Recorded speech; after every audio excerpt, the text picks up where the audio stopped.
প্রিয় শিক্ষার্থীরা, তোমরা সবাই কেমন আছো? নিশ্চয়ই তোমরা ভালো আছো। তোমরা অতি আগ্রহে আছো যেন ফিন্যান্স ব্যাংকিং বিষয়। আজ তোমাদের কি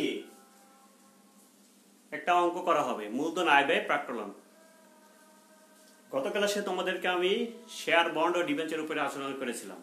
আজ আমি তোমাদেরকে কি মূলধন আয় ব্যয় প্রাক্কলনের উপর কি আলোচনা করব। আজকের পার্ট আমাদের এই বিষয়, এই জন্য আমাদের কতগুলো শিকন ফল জানতে হবে।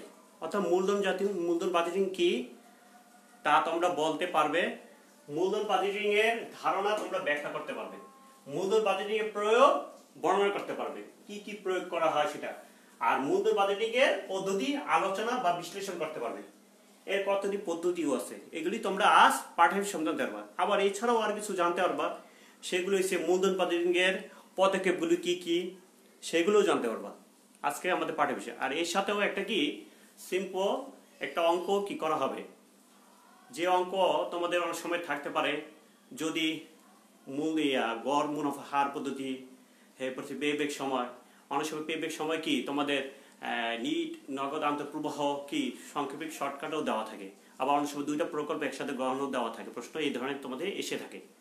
চলো শিক্ষার্থীরা, আমরা এই বিষয়ে কি আলোচনা করি আজকে। মূলধন বাজেটিং। মূলধন বাজেটিং বলতে কি বুঝে? মূলধন বাজেটিং বলতে আমরা বুঝি দীর্ঘমেয়াদী বিনিয়োগ সাথে কি সিদ্ধান্তের সাথে জড়িত সবসময়, অর্থাৎ সম্ভাব্য দীর্ঘমেয়াদী বিনিয়োগের সাথে আয় ব্যয় প্রাক্কলন সম্ভাব্য লাভজনক প্রক্রিয়া বিশ্লেষণকে মূলধন বাজেটিং বলে। অর্থাৎ একটি প্রকল্পে মূলধন বাজেটিং যদি আমাদের বাস্তবসম্মত ও এর প্রয়োগটা যদি সঠিক হয়, তাহলে কি হবে, কারবার প্রতিষ্ঠান কি লাভবান হবে। আর যদি তোমার বাস্তবসম্মত ও সঠিক সময় যদি না হয়, তাহলে কি হবে, ব্যর্থতা হবে। আর ওইটার সফলতা হবে যদি বাস্তবসম্মত হয় প্রকল্পটা, তাহলে তা কি তার প্রকল্পে সবাই কি উপকৃত, ওই প্রতিষ্ঠানটা উপকৃত হবে। আর যদি ব্যর্থতা হয়, তাহলে কি, তাহলে সেই প্রতিষ্ঠানে কি ভার ব্যবস্থাপককে বহন করতে হবে। এই জন্য মূলধন বাজেটিং একটি আমাদের মূল্যায়ন প্রক্রিয়া, অর্থাৎ প্রসেসিং। মূল্যায়ন মানে কি, ইভালুয়েশন। মূল্যায়ন মানে কি দেখো তো, মূল্যায়ন এটা বোঝানো হয়েছে কি প্রক্রিয়া, ইংলিশে বলে কি ইভালুয়েশন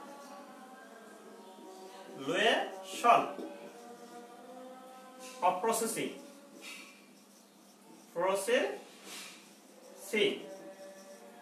এই মূল্যায়ন প্রক্রিয়ার মূলধন বাজেটিং আমাদের কি করতে হবে। এই জন্য মূলধন বাজেটিং এ কি আমাদের তিনটি জিনিসে কি এটি দরকার হয়। প্রথম, আমাকে কি দীর্ঘমেয়াদী বিনিয়োগের সাথে এটি সরাসরি জড়িত। যদি দীর্ঘমেয়াদী বিনিয়োগ যদি না থাকে, তাহলে সেটা যদি হবে না। এখন আমার অনেক কিছু জানতে হবে, মূলধন বাজেটিং কি কি আসে, গড় মুনাফা হার পদ্ধতি বের করতে হয়, এগুলি আমাদের কি জানতে হয়। এই জন্য আমাদের আজকের পার্টের বিষয় ছিল মূলধন বাজেটিং কি। মূলধন বাজেটিং কি, মূলধন বাজেটের ধারণা ব্যাখ্যা করতে পারবে, মূলধন বাজেটের উদ্দেশ্য গুরুত্ব বিশ্লেষণ করতে পারবে, আর মূলধন বাজেটিং কি বিভিন্ন পদ্ধতিতে কি আমরা আলোচনা কি বিশ্লেষণ করতে পারবো। এর সাথে আরেকটা ছোটখাটো করা হবে, মূলধন বাজেটের পদ্ধতিগুলো পদক্ষেপগুলো আমরা কি নিব। যদি আমরা মূলধন বাজেটের পদক্ষেপ যদি না নেই, তাহলে কি সঠিকভাবে প্রতিষ্ঠানটা কি লাভবান হবে না। এই জন্য মূলধন বাজেটিং অর্থায়নের সাফল্যের আমাদের চাবিকাঠি, কি অর্থায়নের সাফল্যের চাবিকাঠি।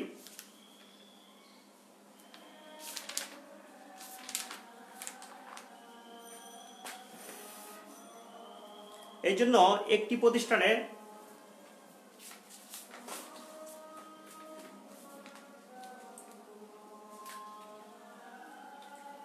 মূলধন বাজেটিং আমাদের পদ্ধতিগুলি দেখো, মূলধন বাজেটিং আমাদের পদ্ধতিগুলি কি কি আছে। মূলধন বাজেটিং পদ্ধতি,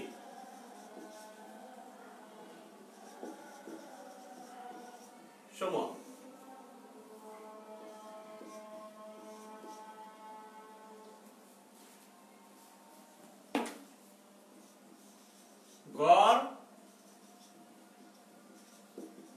মুনাফার হার, গড় মুনাফা কি হার পদ্ধতি। 2 পে ব্যাক সময় পদ্ধতি।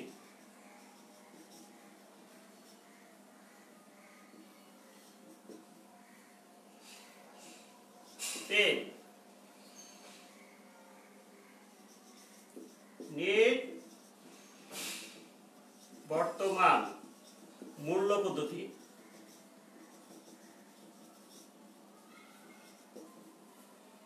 4 অভ্যন্তরীণ। অভ্যন্তরীণ কি? অভ্যন্তরীণ মুনাফার হার পদ্ধতি। অভ্যন্তরীণ মুনাফার হার পদ্ধতি। প্রিয় শিক্ষার্থীরা, তোমাদের বইয়ের ভিতরে তোমাদের আসার মতো এই দুইটি অঙ্ক তোমাদের আসে, এগুলি আসে না তোমাদের। এগুলি উপরে ক্লাসে তোমরা পাবা, মানে নিট বর্তমান মূল্য পদ্ধতি বের করা, আর অভ্যন্তরীণ মানে ইন্টারনাল মুনাফা পদ্ধতি। এই জন্য মূলধন বাজেটে আমাদের ক্যাশ ফ্লো দুই ধরনের হয়ে থাকে, একটা হচ্ছে আন্তঃপ্রবাহ ও কি বহিঃপ্রবাহ। এই আন্তঃপ্রবাহগুলো কি কি আর বহিঃপ্রবাহগুলো কি, এগুলি তুমি জানতে পারলে তাহলে তুমি মূলধন বাজেটিং এর এগুলি কি কার্যক্রম তুমি তৈরি করতে পারবে। এই জন্য মুনাফা গড় মুনাফা হার পদ্ধতি বলে accounting rate of return method. আর পেব্যাক সময়বিধি সংক্ষেপে ইংলিশে বলা হয় পিবিপি, মানে কি পেব্যাক পিরিয়ড মেথড। আর নিট বর্তমান মূল্য এটা বলে কি নিট বর্তমান বলা হয় তোমাদের নিট প্রেজেন্ট ভ্যালু মেথড, অর্থাৎ এনপিভি। এটার সংক্ষেপে কি বলে? নিট প্রেজেন্ট ভ্যালু, এনপিভি মানে নিট প্রেজেন্ট ভ্যালু বর্তমান মূল্য। আর অভ্যন্তরীণ মুনাফার হার পদ্ধতি এটা ইংলিশে বলা হয় internal rate of return, IRR. Internal rate of return, IRR. Internal rate of return method, IRR. Internal rate of return, IRR method. এখন এইগুলি তুমি জানতে পারলে কি তুমি তৈরি করতে পারবে। এই জন্য গড় মুনাফার হার পদ্ধতি, যদি গড় মুনাফা হার দেওয়া থাকে তাহলে এক ধরনের, আর গড় মুনাফা নিট মুনাফা না দেওয়া না থাকলে সেটা আরেক রকম। পরীক্ষা দুই ধরনের এসে থাকে, যদি গড় নিট মুনাফা দেওয়া যদি না থাকে তাহলে আরেক রকম বের করতে হবে, আর গড় নিট মুনাফা যদি দেওয়া থাকে তাহলে আরেক রকম। তখন তোমাকে শুধু গড় মুনাফা হার তৈরি করতে হবে, গড় মুনাফা হারের সূত্র আছে এগুলি বের করতে হবে। এরপরে সে অবচয় অনেক সময় দেওয়া না থাকলে অবচয় বের করে সূত্র বের করতে হবে। অবচয়টা এই কারণে করা হয় সরলরৈখিক পদ্ধতি যে সিস্টেমে করা হয়, এগুলো আমাদের জানতে হবে। তাহলে আমরা একটু জানতে চাই, চলো শিক্ষার্থীরা, তোমাদের প্রয়োজনীয় কলম পেন্সিল রাবার নিয়ে বসবা, এগুলি তোমাদের খুবই দরকার হবে। আর সমস্যা যদি হয় তোমরা কমেন্ট করে আমাদের খিলগাঁও উচ্চ বিদ্যালয় ফেসবুক লিংকে কি কমেন্ট করে জানাবা। পরবর্তী ক্লাসে আমরা এই সমস্যাগুলো দিয়ে তোমাদের সমাধান করার চেষ্টা করবো আমরা। তাহলে এখন দেখো গড় মুনাফা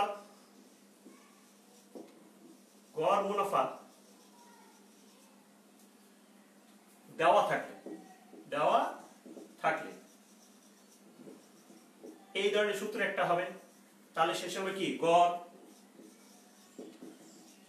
মুনাফার হার, গড় মুনাফা হারের সূত্র কি? গড় নিট মুনাফা পূরণ 100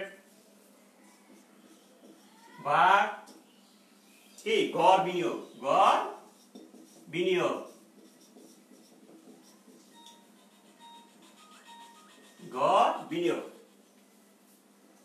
এর আগে আমাকে গড় নিট মুনাফা বের করতে হবে, গড় নিট মুনাফা বের করতে হবে। গড় নিট মুনাফা এটা তো আমার জানা নেই, এটা আমার বের করে নিতে হবে। এটা বের করবে কিভাবে? এটা সূত্র হচ্ছে নিট মুনাফা সময়ের সমষ্টি, ধরো নিচে একটু করলাম, নিট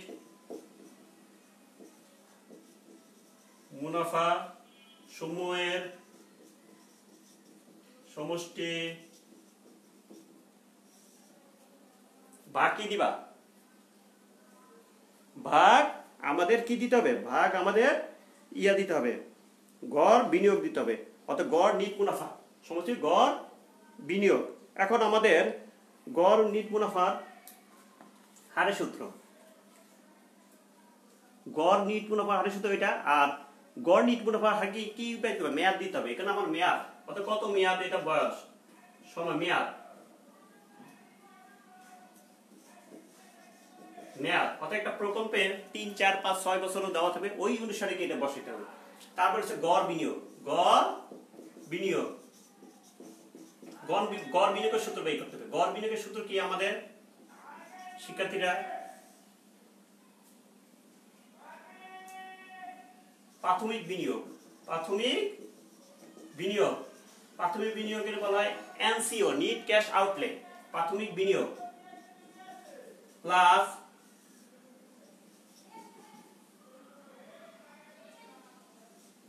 ভগ্নাবশেষ মূল্য, ভগ্নাবশেষ মূল্য বাকি দিতে হবে, এভারেজ 2 দিয়ে ভাগ করতে হবে।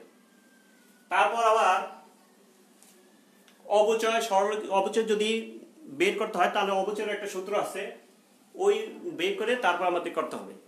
তাহলে কি আমাদের গড় মুনাফাতে তোমরা সেই সময় তুমি ইয়াটা পাবে। অবচয় না বের করতে হলে আমাদের কি অনেক সময় আমাদের পেব্যাক সময়ের ক্ষেত্রে কি সমস্যা সৃষ্টি হবে। অবচয় তাই সেই জায়গায় বের করে সেই জায়গায় কি আমাদের নিট মুনাফার সাথে যোগ করে দিতে হবে। নিট মুনাফার সাথে যোগ করলে আমাদের নগদ আন্তঃপ্রবাহ বেড়ে যাবে। অর্থাৎ পেব্যাকের অর্থাৎ আন্তঃপ্রবাহ যদি বের হয় তাহলে আমাদের পেব্যাক সময় সূত্রটা বের করতে আমাদের সহজ হবে। তাহলে শিক্ষার্থীরা তোমরা তুলে নাও, এখন অবচয় সূত্রটা লিখে দেই।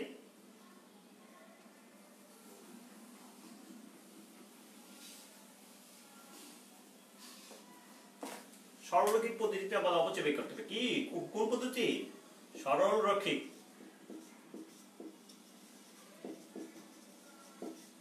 পদ্ধতির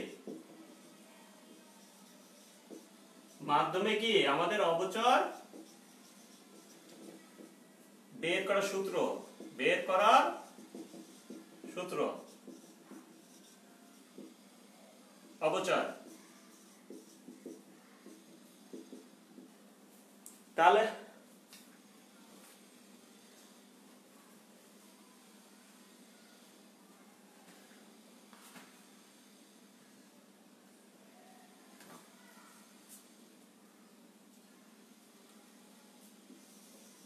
সম্পত্তির মূল্য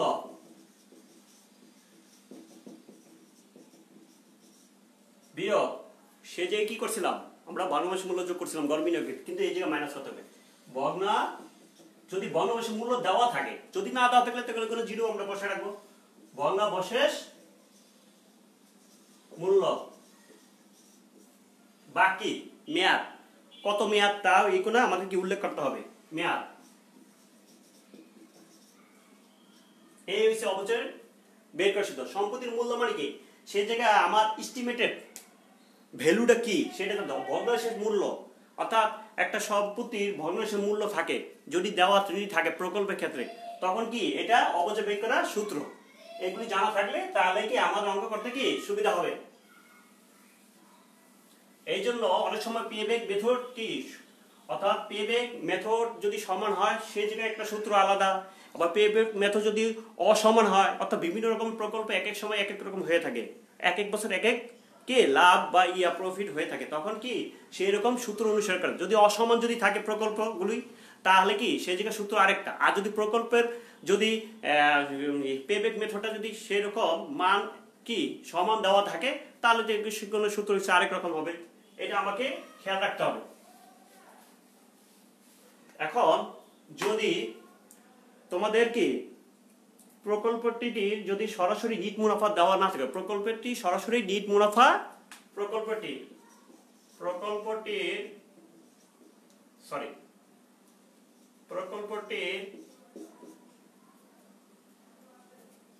নিট মুনাফা দেওয়া না থাকলে, নিট মুনাফা দেওয়া না থাকলে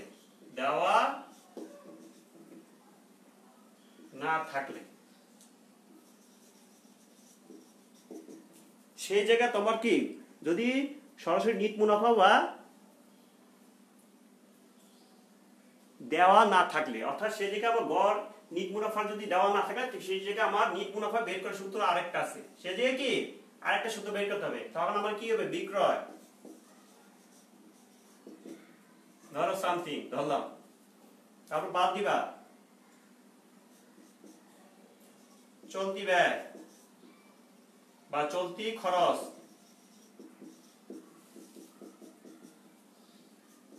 স্থায়ী খরচ।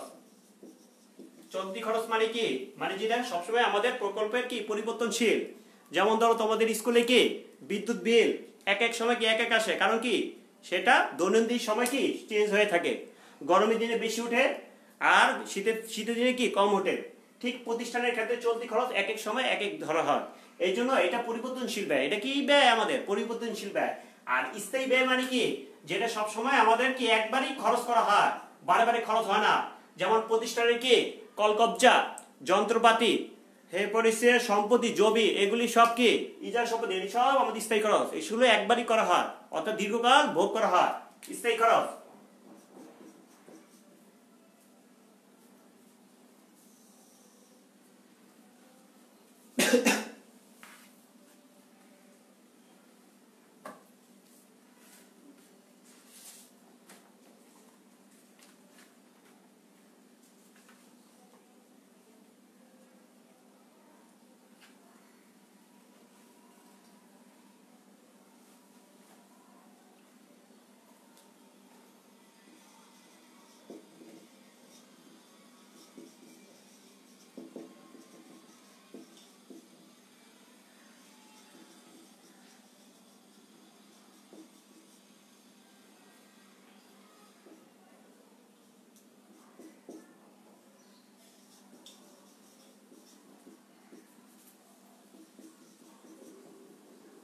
অর্থাৎ কর ও অবচয় পূর্ব মুনাফা, এটা হচ্ছে কর ও অবচয়।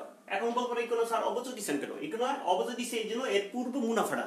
এখন অবচয়টা বাদ দিলে আমার কি করযোগ্য মুনাফা বেড়ে যাবে। কর যোগ্য মুনাফা, এটাকে বলা হয় কর পূর্ববর্তী মুনাফা। এটা কি বলা হয়, কর পূর্ববর্তী মুনাফা। এরপরে কি করটা বাদ দিতে হয়, তারপর কি বাদ কর।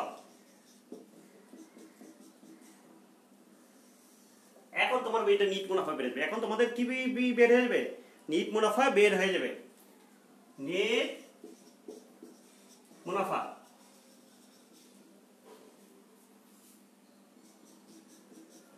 শিক্ষার্থীরা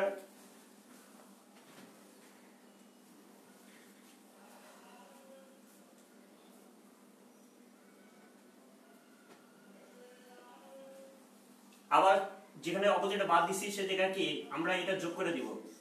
যোগ করে দিলে আমার আন্তঃপ্রভাব বেড়ে যাবে। আন্তঃপ্রভাব ব্যয় করে সূত্র এটা।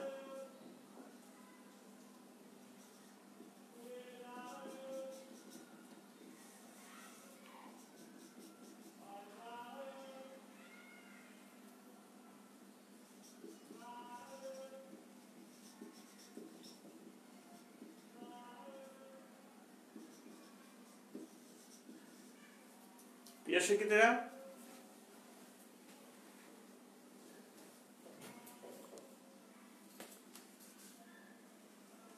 তোমরা দেখে নাও, প্রকল্পটি নিট মুনাফা দেওয়া না থাকলে বিক্রয় মাইনাস চলতি খরচ বিয়োগ স্থায়ী খরচ, তাহলে কি বেরোবে, কর ও অবচয় পূর্ব মুনাফা।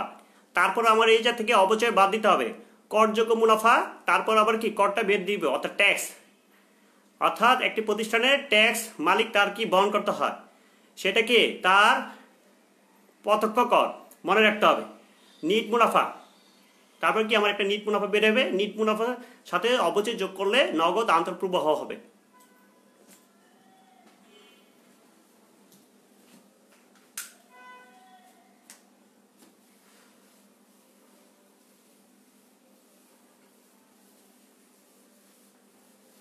এখন শিক্ষার্থীরা একটু খেয়াল করো, প্রকল্পের বাজেটিং এর পদক্ষেপ সমূহগুলি কি কি আছে দেখো। মূলধন,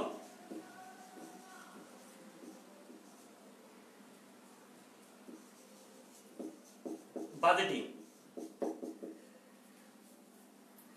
এর পদক্ষেপ সমূহ। পদক্ষেপ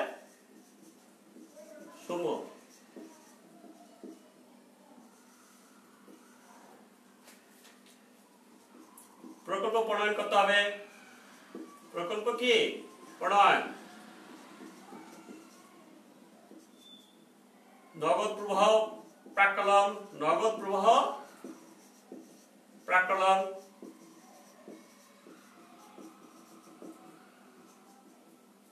প্রকল্প মূল্যায়ন করতে হবে, অর্থাৎ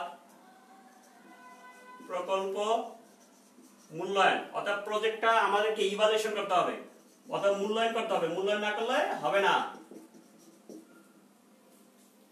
তারপর প্রকল্প কি বাছাই করো, প্রকল্পটি কি বাছাই, বাছাই বা নির্বাচন, প্রকল্পটি বাছাই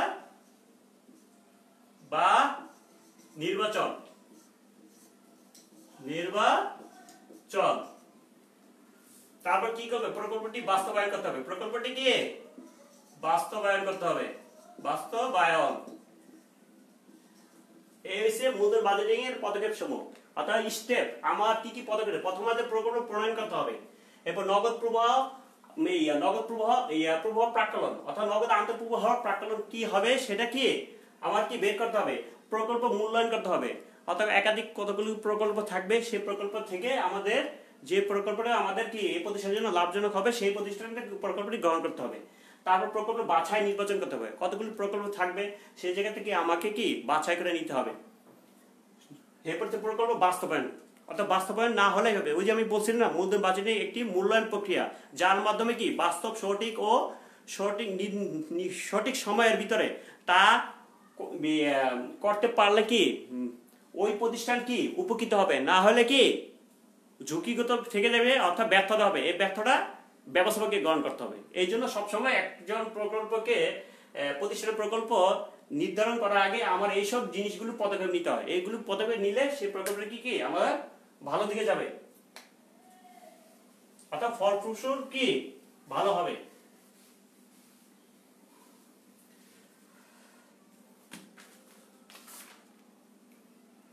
এবারে হচ্ছে মূলধন বাজেটিং এর প্রয়োগ।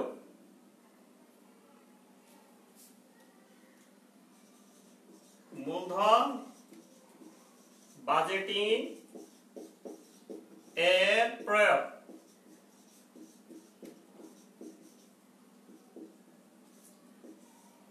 এই প্রয়োগের ভিতরে অনেক কিছু গ্রহণ করতে হয়। কি কি গ্রহণ করতে হবে দেখো শিক্ষার্থীরা, স্থায়ী সম্পত্তি ক্রয়,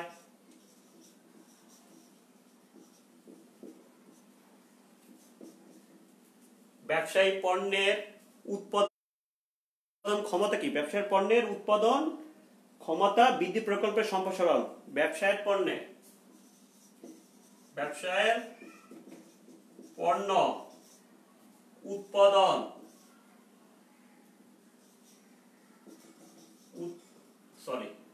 উৎপাদন ক্ষমতা বৃদ্ধি মানে প্রকল্পের সম্প্রসারণ, কি সম্প্রসারণ।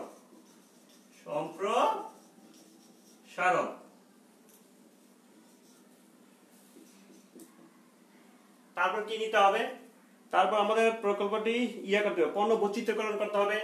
পণ্য বৈচিত্র্যকরণ মানে কি, পরীক্ষার সময় প্রায় ভেরি ভেরি ইম্পর্টেন্ট, এটা আসে বেশিরভাগ, অর্থাৎ তোমাদের জ্ঞানমূলক প্রশ্ন এসে থাকে, অথবা অনেক সময় কি 2 নম্বর অর্থাৎ তোমাদের প্রয়োগের ক্ষেত্রে অনেক সময় এসে থাকে। বৈচিত্র্যায়ন, পণ্য বৈচিত্র্যায়ন মানে কি, একই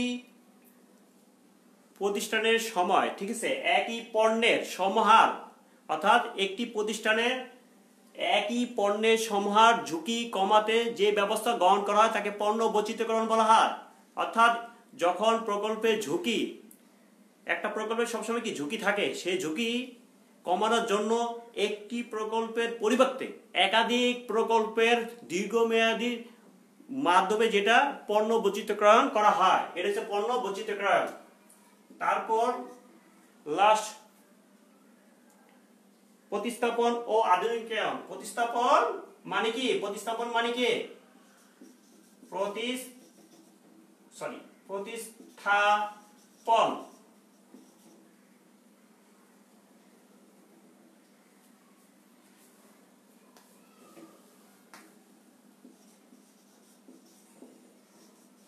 প্রতিস্থাপন ও আধুনিকায়ন,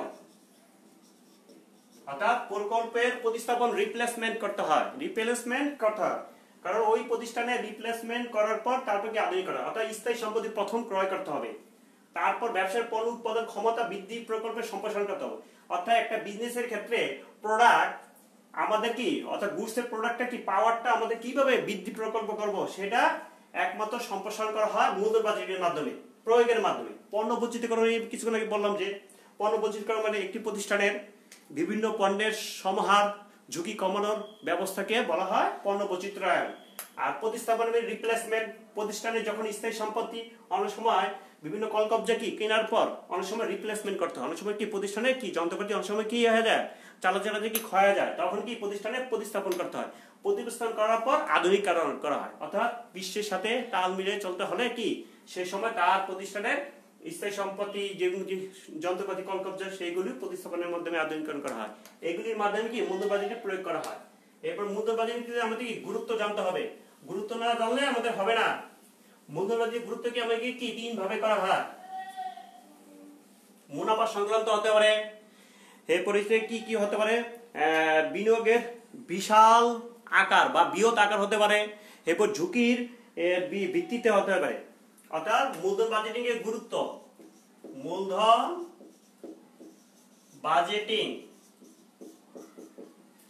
এর গুরুত্ব বা উদ্দেশ্য, প্রত্যেকটা পণ্যের প্রত্যেকটা ইয়ার ক্ষেত্রে কি উদ্দেশ্য কি আর ব্যাখ্যা কি আমাদের জানতে হবে।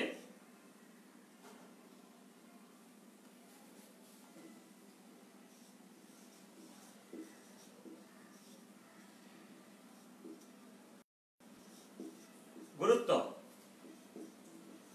আমি কি দেখবা, দেখো শিক্ষার্থীরা, মুনাফা সংক্রান্ত,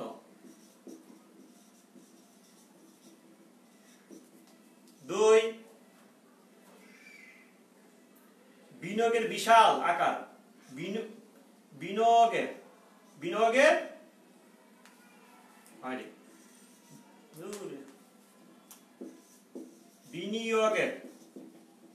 বিনিয়োগের বিশাল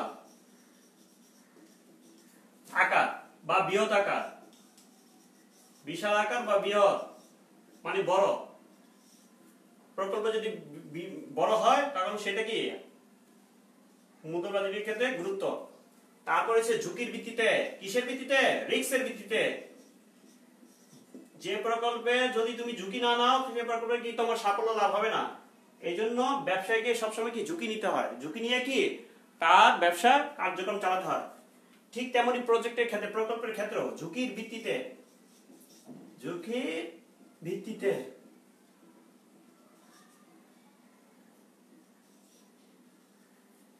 অর্থাৎ একটি প্রতিষ্ঠানের মুনাফা সবসময় লক্ষ্য থাকে কি তার প্রতিষ্ঠানের মুনাফা করা, তার এক লক্ষ্য। এখন প্রতিষ্ঠানের মালিক বা ব্যবস্থাপক যদি আগের থেকে সিদ্ধান্ত না নিতে না পারে তার প্রকল্প মুনাফার দিকে যাবে না ক্ষতির দিকে যাবে, সেই সবসময় চেষ্টা করে তার কস্ট প্রাইসটা কমে আনা। তারপর বিনিয়োগের বিশাল আকার বৃহৎ। এখন একটি মূলধন বাজেটিং এর ইনভেস্টমেন্টটা বৃহৎ হতে পারে, অর্থাৎ বড় প্রকল্প হলে সেটা কি আমাদের বৃহৎ আকার ধারণ করে, সেইগুলোর ভিতরে কি অনেক কিছু জিনিসপত্র থাকে, কিভাবে বিনিয়োগ করবো সেটা কি সম্পূর্ণ ডিটেলস দেওয়া ঝুঁকির ভিত্তিতে। আমি সর্ব বললাম প্রকল্পের ঝুঁকি আমাদের কি বিদ্যমান, তাই একটি প্রতিষ্ঠানের মালিককে তার অধিকাংশ নির্ভর করে কিসের উপর, ভবিষ্যতে তোমার নির্ধারণের উপর কি নির্ধারণ করা হয়ে থাকে, সেই ভিত্তি থেকে আমাদের ঝুঁকি নির্ধারণ করতে হয়, অর্থাৎ অনুমানের উপর ভিত্তি করা হয়। একটি প্রকল্পের প্রতিষ্ঠানের মালিক তার ভবিষ্যতের অনুমানের উপর নির্ভরশীল, অর্থাৎ অনুমানের মাধ্যমে পূর্ব জ্ঞানের অনুমানের মাধ্যমে সেটা প্রকল্পের কি বাস্তবায়ন করতে হয় তাকে। এখন একটা আমি তোমাদেরকে সৃজনশীল প্রশ্ন করে দিচ্ছি শিক্ষার্থীরা, এটা একটু বুঝতে হবে।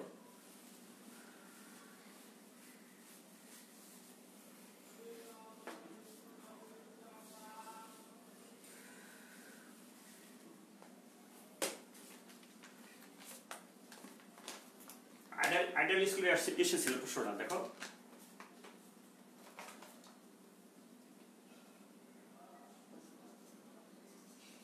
প্রশ্নটা তোলো তোমরা সবাই। মাহমুদ হাসানের প্রস্তাবিত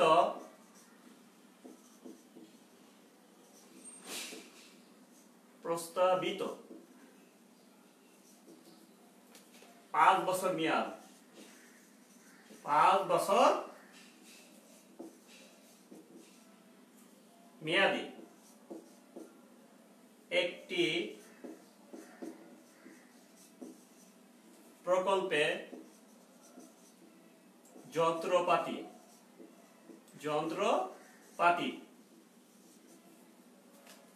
খাতে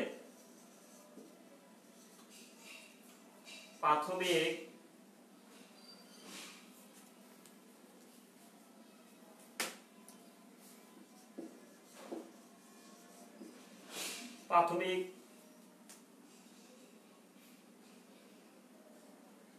বিনিয়োগে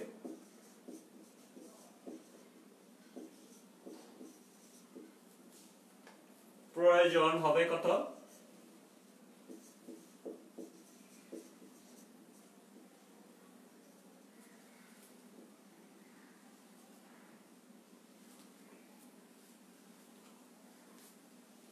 প্রয়োজন হবে 1.5 কোটি টাকা। কয় কোটি টাকা?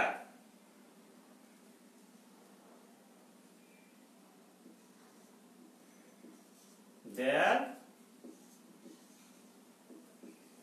কোটি টাকা। উক্ত প্রকল্পে 30%, কত পার্সেন্ট? 30% কর পূর্ববর্তী মুনাফা, কর পূর্ববর্তী কি প্রাক্কলিত মুনাফা, প্রাক্কলিত মুনাফা বা ক্ষতি।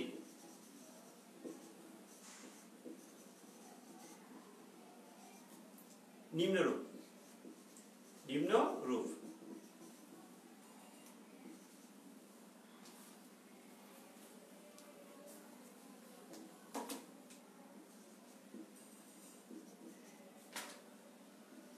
ধরো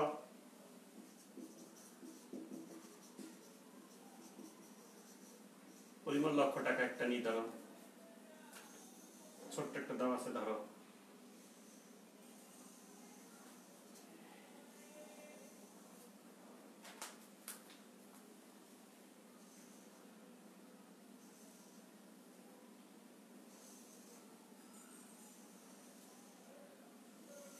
এক, দুই, তিন, চার, 5 বছর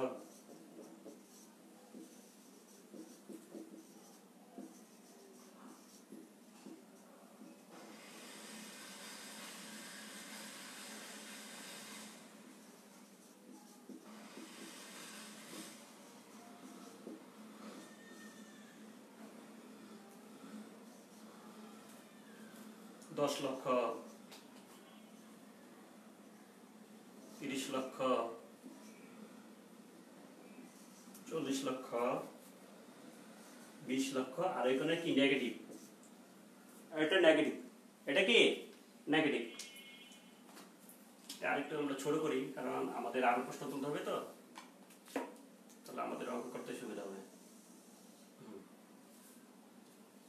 এখন খেয়াল করো শিক্ষার্থীরা, প্রশ্ন থাকলে মূলধন বাজেটিং এর প্রথম ধাপ কোনটি? মূলধন বাজেটিং এর প্রথম ধাপ কোনটি?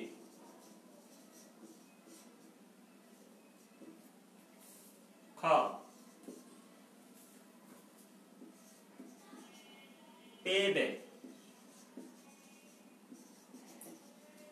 পেব্যাক, সময় পদ্ধতির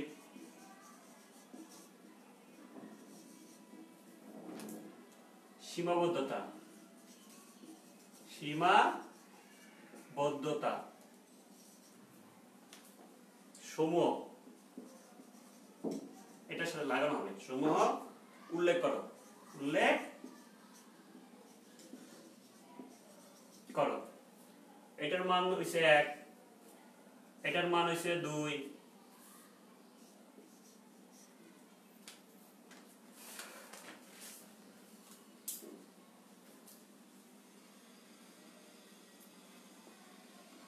প্রিয় শিক্ষার্থীরা, প্রকল্পটা কে ছিল? মাহমুদ হাসানের। মাহমুদ হাসানের আরেকটা দাও, কি ছিল? মাহমুদ হাসানের প্রকল্পটি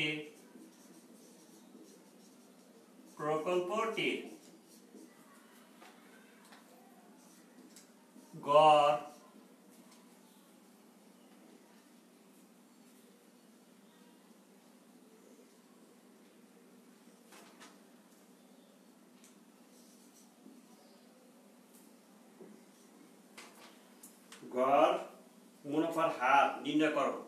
গড় মুনাফার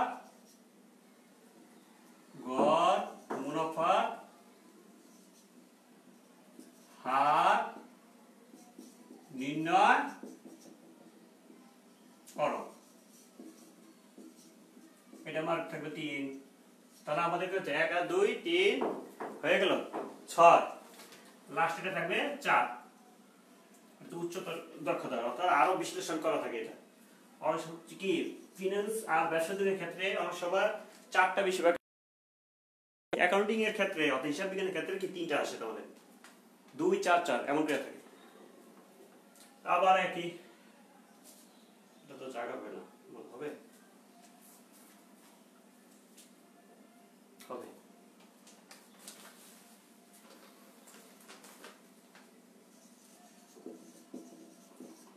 মাহমুদ হাসানের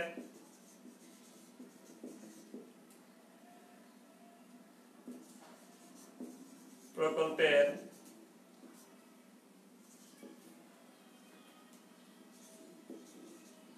পেব্যাক সময়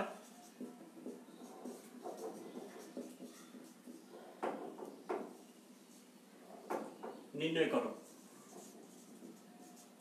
এটার মার্ক হচ্ছে 4। তাহলে প্রথমে হচ্ছে কি মূলধন বাজেটিং এর প্রথম ধাপ কোনটি? আমরা জানি মূলধন বাজেটিং এর প্রথম ধাপ আমাদের হচ্ছে কি প্রথম প্রকল্পের কি আন্তঃপ্রবাহ বহিঃপ্রবাহ কি গ্রহণ করতে হয়। এটাই হচ্ছে মূলধন বাজেটিং এর প্রথম ধাপ। আমি যদি আন্তঃপ্রবাহ বহিঃপ্রবাহ বের করতে না পারি তাহলে মূলধন বাজেটিং আমাদের কি ভাব বের করতে হবে। এই জন্য এক কথা লিখতে হবে মূলধন বাজেটিং এর প্রথম ধাপ আন্তঃপ্রবাহ ও বহিঃপ্রবাহ নির্গমন ঘটে। পেব্যাক সময় পদ্ধতি সীমাবদ্ধ কোনটা? মনে রাখতে হবে পেব্যাক সময় নির্ধারণ আমাদের একমাত্র অর্থের সমূল্য নির্ধারণ কি মূল্য বিবেচনা করা হয় না, কারণ হ্যাঁ সময়ের বাইরে অর্থের সমমূল্য কি এটা আমাদের কি নির্ধারণ করা হয় না।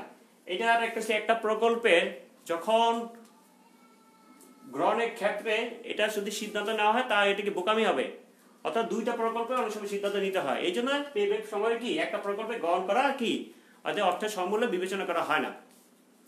সেটা বিভিন্নভাবে হতে পারে, যেমন ধরো যদি পেব্যাক অর্থ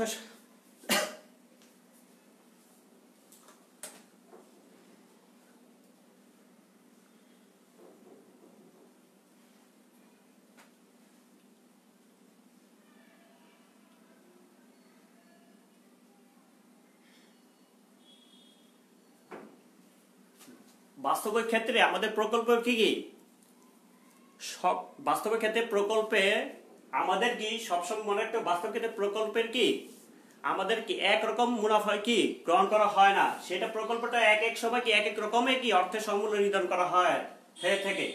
এই জন্য পেব্যাক সময় অর্থের সমূল্য নির্ধারণ করা থাকবে না।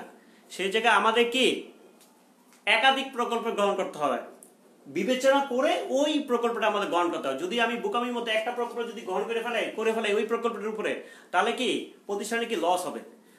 প্রতিষ্ঠান সবসময় কি করে তার একাধিক প্রকল্পের প্রযুক্তি থেকে তারপর সে তুলনা করে। এই ক্ষেত্রে কি পেব্যাক সময় কি একটা সমস্যা, অর্থের সমূল্যটা বিবেচনা করা যায় না, অর্থাৎ এটার ভিতরে সীমাবদ্ধ রয়েছে। অর্থাৎ ওই সীমার ভিতরে কি সকল পণ্যের ব্যয় সম্পূর্ণ কি তাকে করতে হয়। বাস্তবিক ক্ষেত্রে কি তা প্রতিষ্ঠানে কি ভালো দিকে যায় না, এই জন্য এই পণ্যে কি একটা বাধা রয়েছে। কিন্তু অ্যাকচুয়ালি মূলধন বাজারে সবচেয়ে সহজ পদ্ধতি হচ্ছে পেব্যাক মেথড। এখন আমরা অঙ্কটা তৈরি করব, শিক্ষার্থীরা এখানে আমরা মুছে দিই।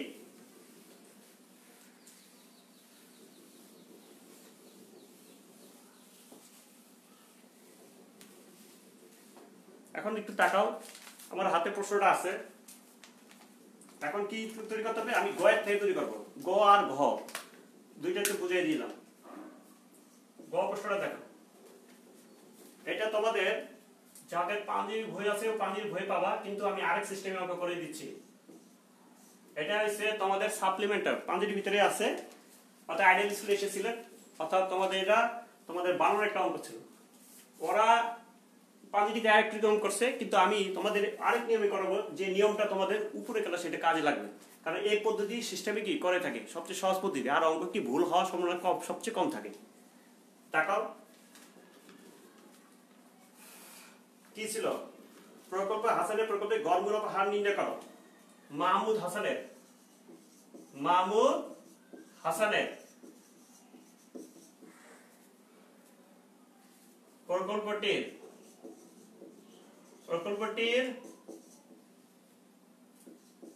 গড় মুনাফার হার নিম্নে দেওয়া হলো।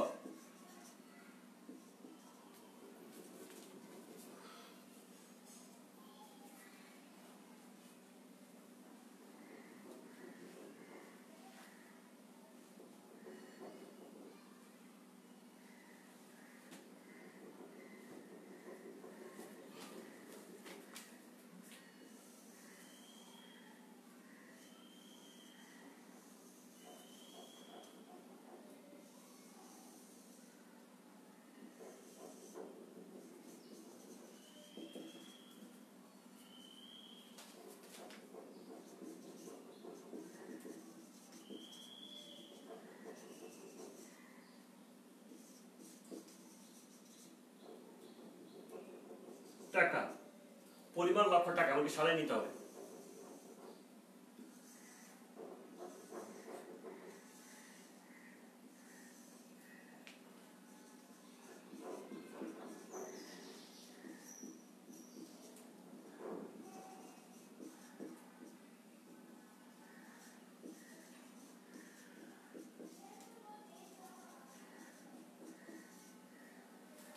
প্রশ্ন দেখো, কর পূর্ববর্তী মুনাফা,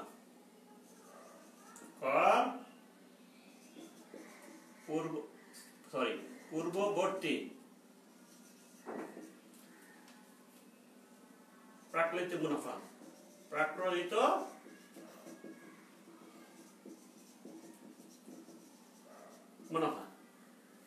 কত দাম আছে, 10 লক্ষ, 30 লক্ষ, 40 লক্ষ, 20 লক্ষ, 4 লক্ষ। তাহলে এইটার থেকে আমার কি ব্যয় করতে হবে, 30% কর ব্যয় করতে হবে। 30% কর কত হয় তোমার খেয়াল করো, বাদ কর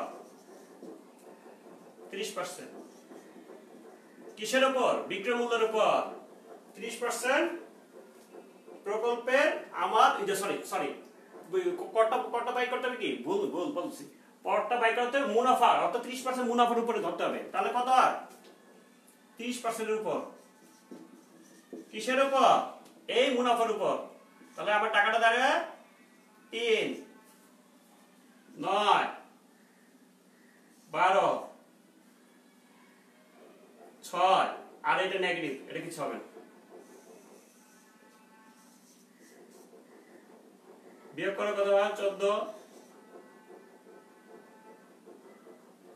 এটা মানে 28 বলে, 8, 2, 28, 21, 7।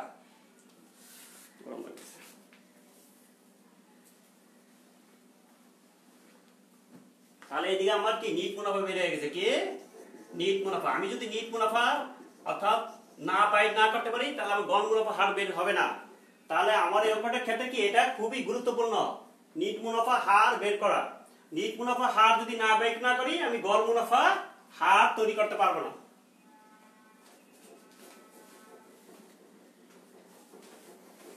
একটু নিচে নামতে হবে শিক্ষার্থীরা, একটু তাকাও। গড় মুনাফা হার সমান কি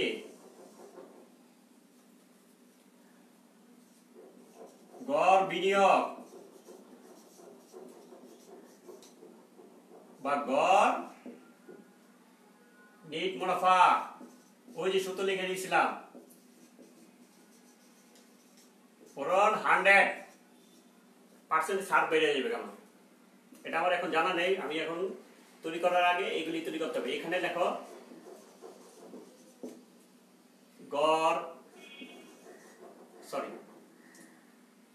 গড় নিট মুনাফা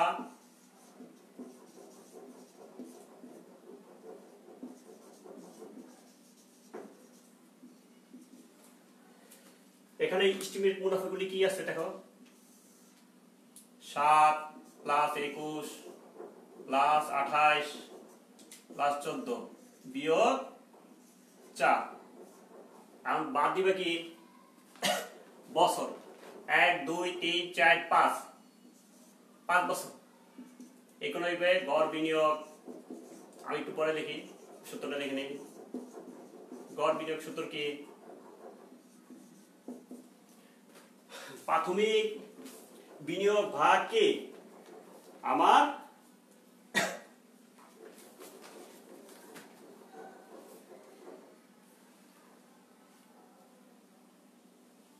প্রাথমিক বিনিয়োগ প্লাস ভগ্নাংশ মূল্য ভাগ 2।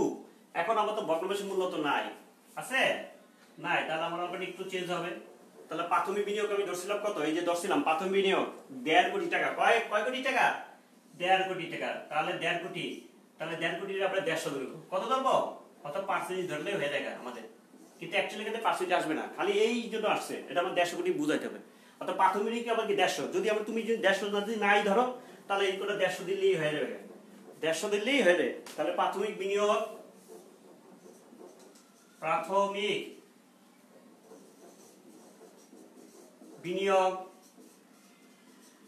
আর ভগ্নাংশ মূল্য নাই, এই জন্য আমার দেওয়ার দরকার হয় না, ভাগ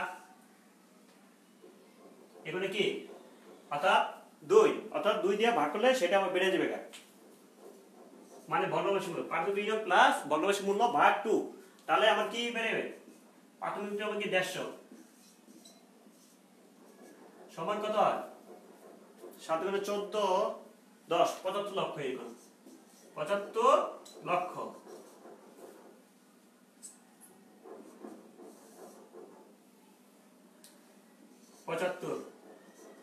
একটা বেড়ে গেছে। মুনাফাটা তোমরা যোগ করি, 7 প্লাস 21 প্লাস 28 প্লাস 14 70 বিয়োগ 4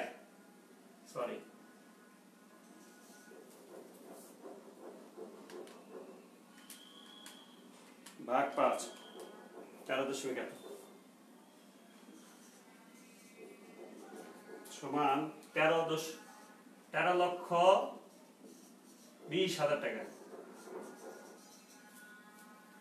13,20,000 টাকা। এই 13,20,000 টাকাকে তোমরা 100 দিয়ে পূরণ দাও আর ভাগ দাও 75। তাহলে কি 17.6% বেড়ে, 17.6%। দেখা যায় নাকি দেখি, প্রিয় শিক্ষার্থীরা একটু দেখো, আমি ব্যবস্থা করে দিচ্ছি তোমাদের।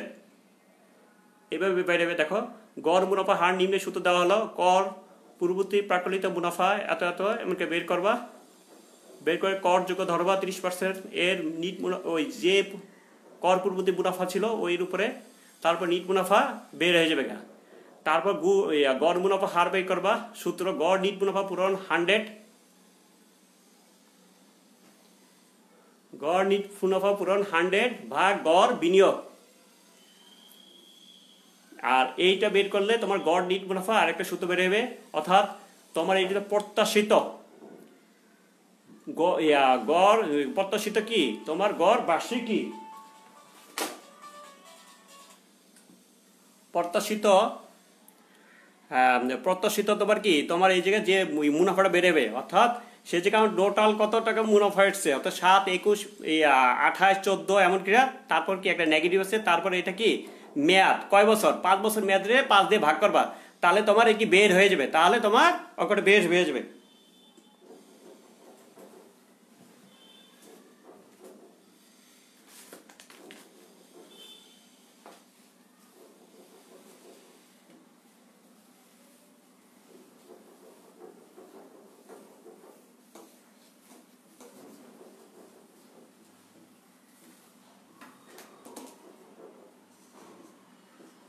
পরের প্রশ্নে কি বলছে, মাহমুদ হাসান প্রকল্পের পেব্যাক সময় নির্ণয় করতে হবে।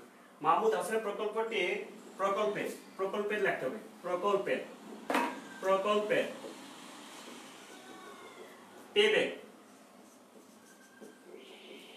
পেব্যাক সময় নিম্নে দেওয়া হলো।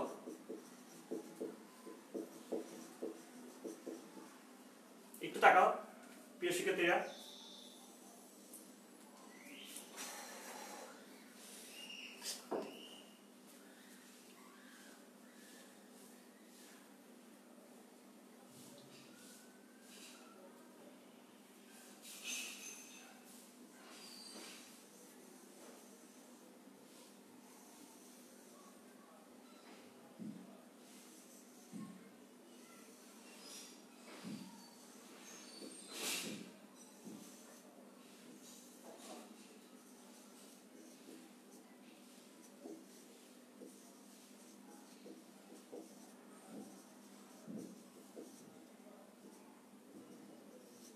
বছর 2, বছরে পরিমাণ,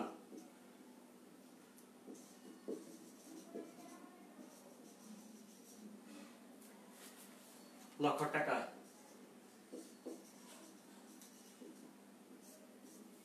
বিবরণ,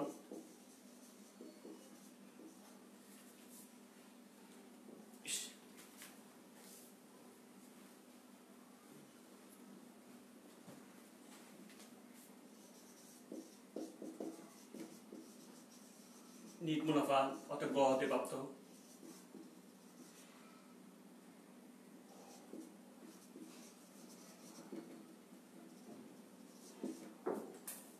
তাহলে সেই জায়গায় আমাদের কি নিট মুনাফা কত বেরিয়েছিল, অর্থাৎ 7, আর কি কত বেরিয়েছিল, অর্থাৎ ওইখানে ছিল তোমার 3, 9, 3, 4, 12, 28, সরি এদিকে 28 না, এদিকে 21, এদিকে 28, আর ওদিকে তোমার 4, 24, এগুলো 4 বেড়েছে। এদিকে তোমার যোগ দিতে হবে অবচয় নাই, অবচয় আবার বের করে নিতে হবে,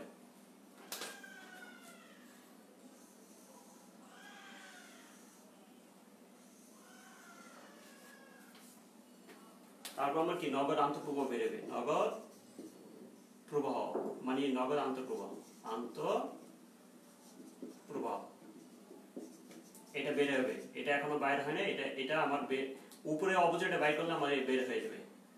তাহলে অবচয়ের সূত্র কি ছিল, এখানে দেখো, এখানে অবচয়, আমরা জানি অবচয় সূত্র কি,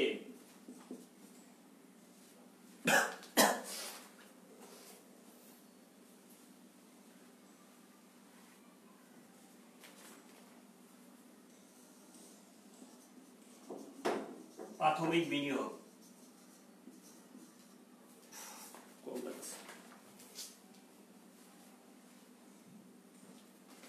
প্রাথমিক বিনিয়োগ বিয়োগ ভগ্নাবশেষ মূল্য ভগ্নাবশেষ মূল্য তো আমার এখানে নাই আছে। আর হচ্ছে আয়ুষ্কাল,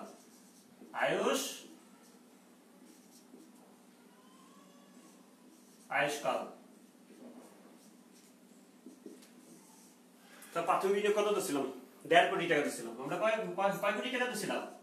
1.5 কোটি টাকা। তাহলে এটা তো দেওয়া নেই, এটা তো জিরো। আর আয়ুষ্কাল কত? 5 বছর। কয় বছর? অর্থাৎ টাইম মেয়াদ, অর্থাৎ কত বছর ধরে হয়েছে? 5 বছর।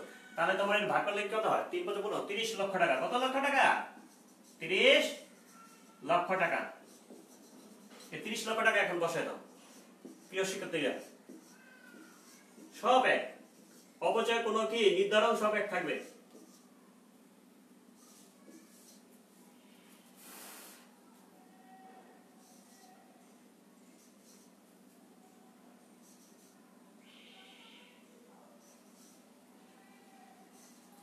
তিরিশ আর 21 যোগ করো, অর্থাৎ নগদ আন্তঃপ্রবাহ বেড়েছে 37, 51, 58, 54, 26 লক্ষ। তারপর আমার ইয়া তৈরি করতে হবে, আরেকটা ঘর তৈরি করতে হবে। এই ঘর তৈরি করলেই আমার হয়ে যাবে তোমার ইয়া বেড়ে যাবে। পেব্যাকের তোমার যে ধরা হবে বছর, এবার নগদ আন্তঃপ্রবাহ, তারপরে হচ্ছে কি ক্রমযোজিত নগদ প্রবাহ সিস্টেম বেড়ে যাবে। বেড়ে গেলে আমার পেব্যাক সময় সূত্র বেড়ে যাবে। তোমরা তুলে নাও।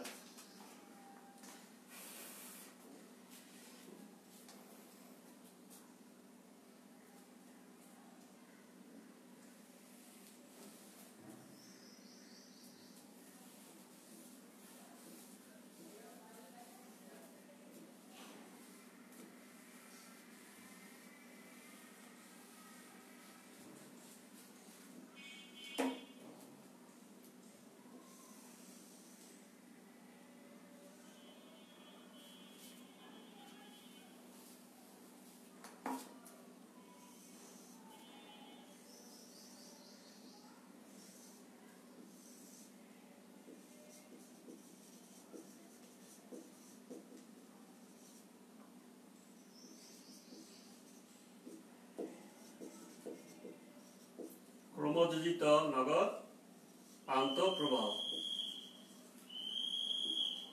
নগদ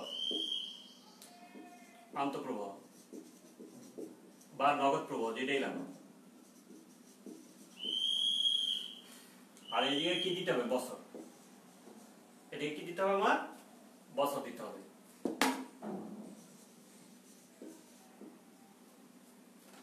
বছরগুলি সাজাই বানান কিনা আমি একটু ইয়াটা লিখে নেই, আমার একটু সুবিধা হবে। 37 সমান সমান প্রথম বছরে ইয়ার কোনো পরিবর্তন নাই, দ্বিতীয় বছরে 51,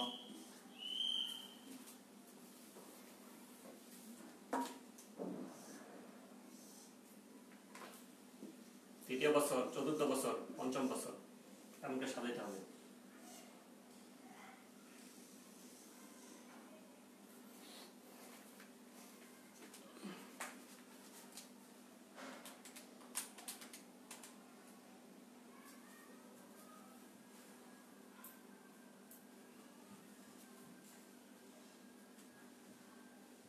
একান্ন পেরেছি, 51,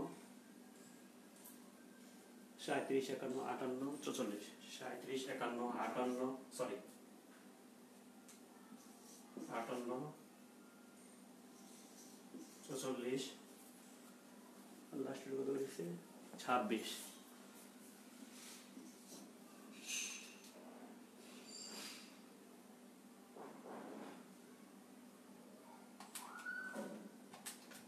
হ্যাঁ 51,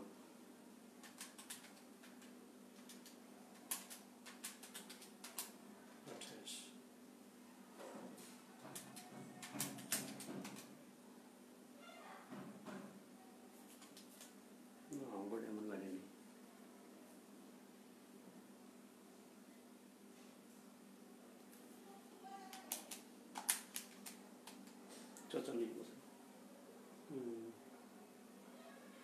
সরি শিক্ষার্থীরা, তোমরা একটু খেয়াল করো। অঙ্কটা আমি এই জায়গায় 20 অর্থাৎ 20 ধরছি তো, 20-এর উপর 30% তোমার বেড়ায়, অর্থাৎ সেই জায়গায় তোমার প্রকল্প হবে কত?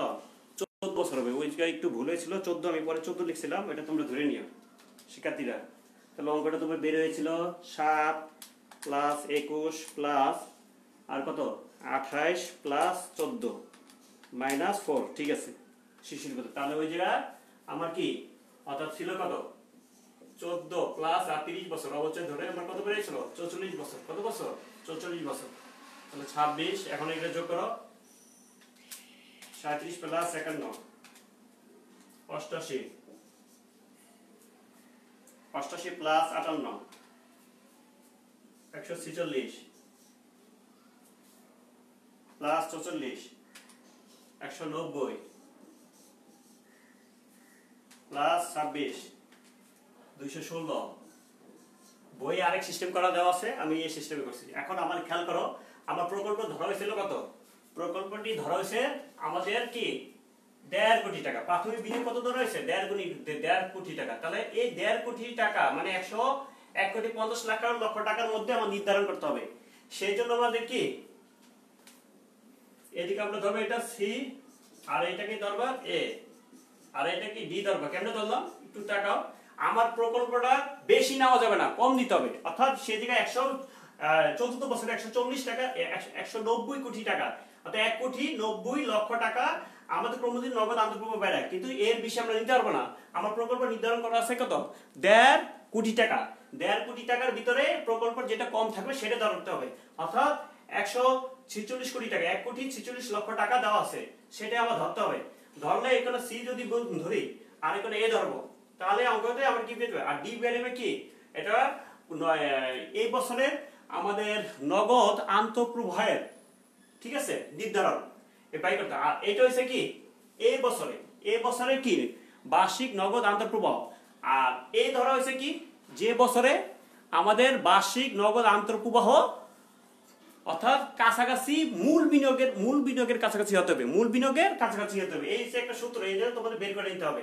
অর্থাৎ এই মানে হচ্ছে কি যে বছরে আমাদের বার্ষিক নগদ আন্তঃপ্রবাহ মূল বিনিয়োগের কাছাকাছি, এইটা হচ্ছে এ। আর হচ্ছে তোমাদের সি হয়েছে কি এই বছরে বার্ষিক নগদ আন্তঃপ্রবাহ, অর্থাৎ এই বছরে নগদ আন্তঃপ্রবাহ। আর ডি দ্বারা কি বুঝাইছে, ডি দ্বারা তোমাকে বোঝানো হয়েছে এই বছরে পরবর্তী বার্ষিক নগদ আন্তঃপ্রবাহ। আর তারপরে এবার একটা অঙ্ক তোমাদের বাইরে সেটা এনসিও আর কি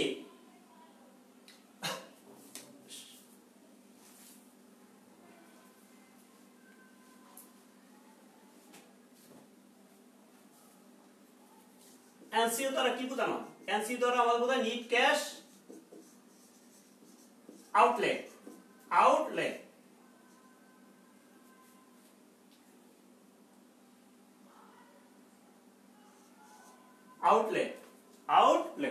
অর্থাৎ আমার প্রাথমিক বিনিয়োগের ব্যয়, প্রাথমিক বিনিয়োগের জন্য হচ্ছে 150, তাহলে 150 কোটি যদি ধরা হয় তাহলে আমাদের কি ওইটাও ওই সূত্রটা বের হয়ে যাবে। তাহলে পেব্যাকের নির্ণয় সূত্র দেখো, পেব্যাক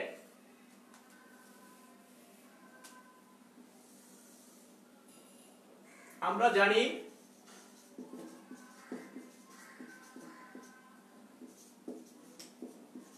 পেব্যাক সময় এই কত 3 বছর plus NCO minus C. NCO মানে কি ওই যে বললাম প্রাথমিক বিনিয়োগ, এটাকে বলা হয়, এটা তো তোমাদের নিচে লিখতে হবে মনে না থাকলে, এটা হচ্ছে প্রাথমিক প্রকল্পের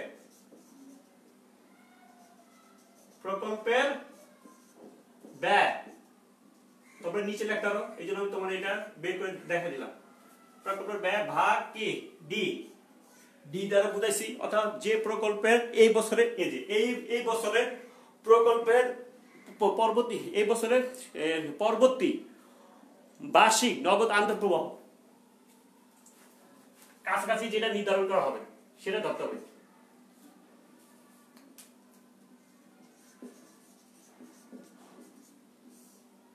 দেড়শো বিয়োগ 146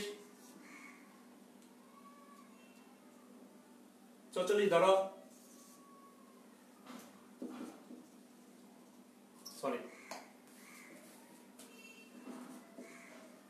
3 বছর,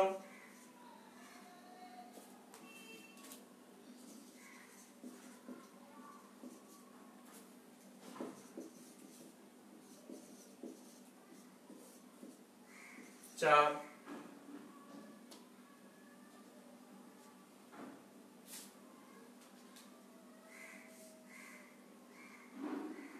অর্থাৎ এদিকে আমার 4 বাড়ি 4 44, 3 বছর প্লাস 4 44 ভাগ করলে তোমার বেরোবে 0.09 1 ধরি, তো 3.01 বছর। অর্থাৎ প্রকল্পের ব্যয় কত বেড়েছে আমাদের 3.09 বছর। এটা হচ্ছে আমাদের কি প্রকল্পের ব্যয়, অর্থাৎ এই বছরে এই প্রকল্পে নির্ধারণ করতে হবে 3 বছর 09, অত ইচ্ছা হলে কেন 9 দিতে হবে, প্রায় এটা 1 ধরলাম আমরা। কি আমরা জানি দশমিক এরপর যদি 0 এখানে 0 ছিল, এরপর 9 ছিল, অর্থাৎ আমরা 9 ছিল, অর্থাৎ প্রায় তোমার 50 উপরে ছিল, 50 উপরে ধরছে, এখানে 1 যোগ করা হয়েছে। এইটি হয়েছে কি আমাদের পেব্যাক সময় ব্যয় করার নির্ণয় সূত্র। এটা হচ্ছে এক নিয়ম পদ্ধতি, বই আরেক নিয়ম পদ্ধতি। এই পদ্ধতিটা সবচেয়ে সুন্দর পদ্ধতি। এই পদ্ধতিটা সিস্টেমে করলে সবচেয়ে সুবিধা হবে, তোমাদের অঙ্ক আর কোনো ভুল হওয়ার সম্ভাবনা থাকবে না। আর ওই পদ্ধতি করলে ওইগুলো আবার তোমাদের মাইনাস করে এমন করতে হয়, ঠিক আছে। প্রকল্প প্রথমে একটা শূন্য ধরা হয়, তারপর কি এগুলো মাইনাস করে এরপরে ওই হিসেবে ধরা হবে, প্লাস চিহ্ন হিসেবে তখন ওইটা ধরা। ওটা অনেক সময় ছাত্রছাত্রীরা ভুল করে বলে, কিন্তু এটাই সূত্র, কি সুন্দর সিস্টেম তোমাদের। আর যদি তোমাদের পেব্যাক সময় যদি সমান হয়, এটা হচ্ছে অসমানের ক্ষেত্রে, অসমানের সূত্রের ক্ষেত্রে এইভাবে ব্যয় করে। আর যদি সমানের ক্ষেত্রে যদি হয়, তাহলে সূত্রটা কি হবে একটু তাকাও। যদি প্রকল্পের প্রত্যেকটা সমান যদি থাকে, তাহলে সূত্র হবে আরেকটা, সেই সূত্রটা তোমার জানা দরকার আছে।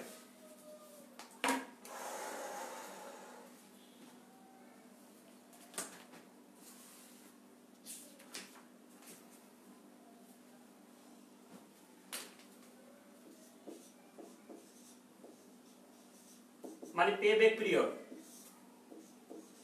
NCO by NCB. এনসিও মানে কি, ওতে নিট ক্যাশ আউটলে,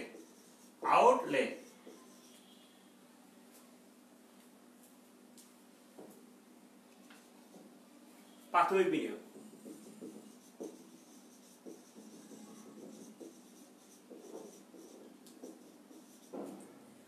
আর এলসিবি মানে কি, net cash benefit, net cash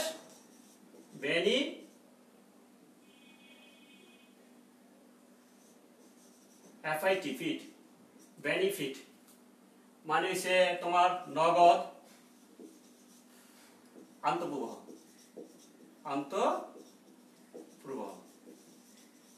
এটাতে প্রাথমিক বিনিয়োগ মানে কি বার্ষিক বিনিয়োগ, এটা আরেক নামে বলা হয় বার্ষিক বিনিয়োগ। এই হচ্ছে তোমাদের একটা কি ধারণা। আরেকদিন আমি তোমাদের করাবো, সেটা হচ্ছে তোমাদের মোট মুনাফা দেওয়া থাকবে না, মোট মুনাফা না দেওয়ার মাধ্যমে আরেক ধরনের সিস্টেম অঙ্ক আসতে পারে। এরপর অনেক সময় কি 2 প্রকল্প নির্ধারণ করা থাকবে, যেমন 1 প্রকল্প দেওয়া থাকতে পারে কল্পনা, আরেক ধরনের কি জান্নাত, এভাবে দিয়ে আসতে পারে। অর্থাৎ এক এক সময় 2 প্রকল্প দিয়ে কি তোমাদের এমন করে দেওয়া থাকতে পারে। অর্থাৎ এক এক ধরনের এক এক সিস্টেম থাকবে। আজকে তোমাদের এক সিস্টেম করলাম, অর্থাৎ যখন পেব্যাক তোমার সময় অসমতা থাকে তখন এই সিস্টেমটা। আর গড় মুনাফা যদি তোমার সেদিকে নিট মুনাফা বের করে দেওয়া থাকে, তাহলে আমার কষ্ট করে বিনিয়োগ, চলতি ব্যয়, বিস্ময় ব্যয় বের করতে হবে না। যদি এখানে যদি বের করা দেওয়া থাকে নিট মুনাফা, তাহলে অঙ্ক বের করতে আমার সুবিধা হবে। কর পূর্ব নিট মুনাফা যদি দেওয়া থাকে, তাহলে আমার কি বের করতে সুবিধা হবে, তাহলে আর কিছু লাগবে না, অল্প হয়ে যাবে। এভাবে ধরনের অঙ্ক আসতে পারে, আরেক ধরনের থাকতে পারে, তোমার অঙ্কটা সম্পূর্ণ বের করে নিতে হবে। এই ধরনের অঙ্ক কি এসে থাকে। আর এই চ্যাপ্টার অঙ্কটা তোমাদের জন্য কি খুবই ভেরি ভেরি ইম্পর্টেন্ট। প্রত্যেক বছর কি তোমাদের এই চ্যাপ্টার থেকে কি একটা অঙ্ক আসে প্রায় সময়। অর্থাৎ তোমাদের যেমন মধু স্যার করাচ্ছে তোমাদের অর্থের সময় মূল্য, তারপরে হচ্ছে ঝুঁকি আছে, তারপরে হচ্ছে কি তোমার মূলধন আয় ব্যয় প্রাকলন, তারপর হচ্ছে মূল্যযোগের ব্যয় আছে। এই 4টা তোমাদের অঙ্ক আছে এই অধ্যায়ের ভিতরে। এই কয়টা তোমাদের অঙ্ক আছে মোট। আর শেয়ার বন্ডও আছে, ওইটা হালকা পাতলা, ওইটা তোমাদের প্রশ্ন বেশিরভাগ আসে। শেয়ারের ভিতরে আছে ওই যে মূল্যযোগের ব্যয়, ওই চ্যাপ্টার হচ্ছে শেয়ারের মূল্য দিয়ে অগ্রাধিকার শেয়ার মূল্য দিয়ে একটা অঙ্ক আছে, ওটা তোমাদের অনেক সময় আসে। ওটা হচ্ছে তোমাদের খুব কম আসে, কিন্তু এই চ্যাপ্টার এই অঙ্কটা প্রায় সময় তোমাদের কি আসে।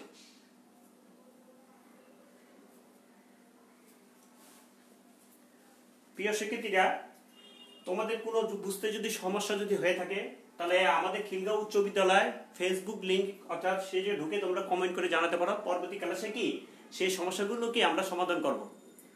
আর আজকে যতটুকু করা হয়েছে সেগুলো কি তোমরা নিয়মিত কি পাঠদান করবা।